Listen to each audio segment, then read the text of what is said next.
Hey, this is Heidi Dawson. If you love all things health and wellness and style of any kind, hang out here with me each week. I'm obsessed with never-ending improvement, and it's all in an effort to help each one of us live a wildly successful lifestyle. Subscribe today so you don't miss a thing. Hi, guys. Welcome to episode 494 of the Wildly Successful Lifestyle Podcast. Nice to be with you. I hope your week is going well and your relationships are thriving because that's what's important, right? The people we share our life with play a really big role in our joy.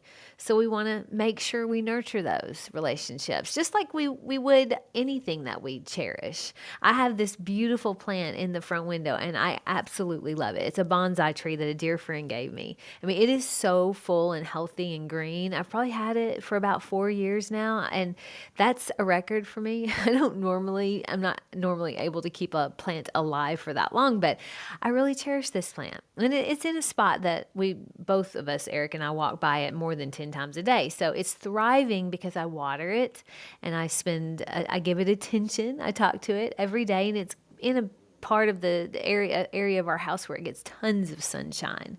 Now, if we go on vacation for 2 weeks, which we do in January, and sometimes we do throughout the year, when I come home, my poor little tree is usually shedding leaves and it isn't doing nearly as well as when we're home.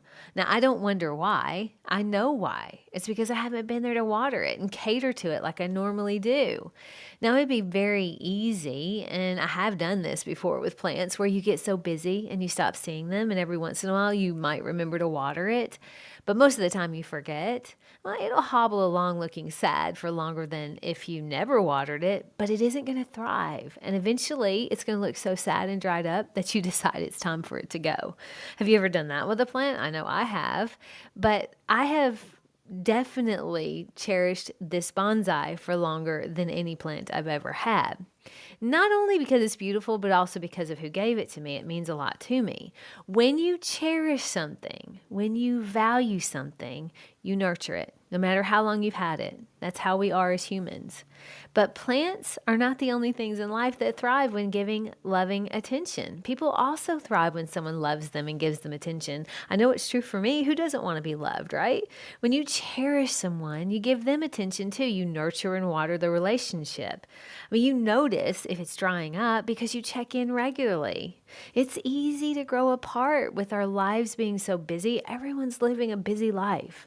It's easy to become complacent in our intimate relationships, thinking, oh, they're fine. It's easy to think that just because we live in the same house and we eat dinner together and watch TV together, that everything's fine. But have you checked? Is it fine? In Marianne Williamson's book, Return to Love, a couple is in a therapy session with Marianne, and she's helping them amicably in their marriage because the husband is basically leaving his wife for another woman. During the session, the wife yells at her husband, "You're just wanting to be with her because she tells you how wonderful you are." He looks at her and quietly says, "That may have something to do with it." Yes. You see, our relationships cannot be neglected. They cannot be neglected and thrive at the same time. Just like a plant, relationships have to be nurtured and cared for. I was talking to a friend this morning, and he was saying that his wife called and said, "Hey, I forgot that I have practice today, and I also forgot that our youngest son has a dentist appointment. Could you take him at 4:30? Now, that appointment was 30 minutes away from their house, and they have 4 kids, and he was already home with the other kids, and they were doing homework, and they had to be at the ball field at 5:30, and he still had to get them dinner before their games. There was just so much going on.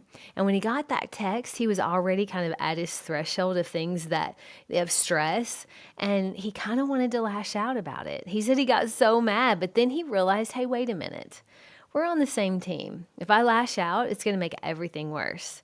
And it wouldn't be fair to her, and it wouldn't be fair to me or the boys. So he said, I just sent a text and said, "Hey, that's a little too much for us to take on tonight. Would you mind rescheduling the dentist appointment?"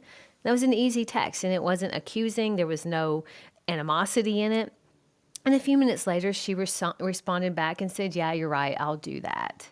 So in the height of tension, being able to step back and be reasonable, or at the very least just ask for what you want to happen in a respectful way, usually it'll go much better.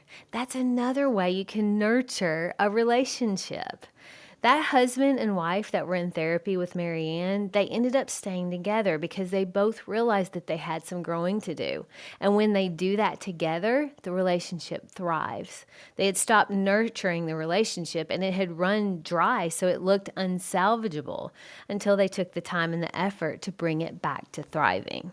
There's something that I read. It was a quote, and I know I quote a lot, but those are the things that have an impact on us. Those are the things that make us better.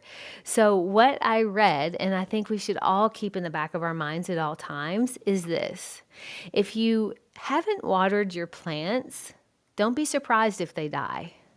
And I'm not only talking about plants, but you already knew that, didn't you? My challenge to you this week is, even if things are stressful, remember, you're on the same team. Just like we nurture our plants, if we want to keep them thriving, we have to nurture our relationships too. Share this with 3 people who you want to know that they're special to you. I love you guys. I'll talk to you in a few days. Don't forget to subscribe and share with your friends, because we're just going to keep going bigger and better places together, and I love that about us. Talk to you in a few days.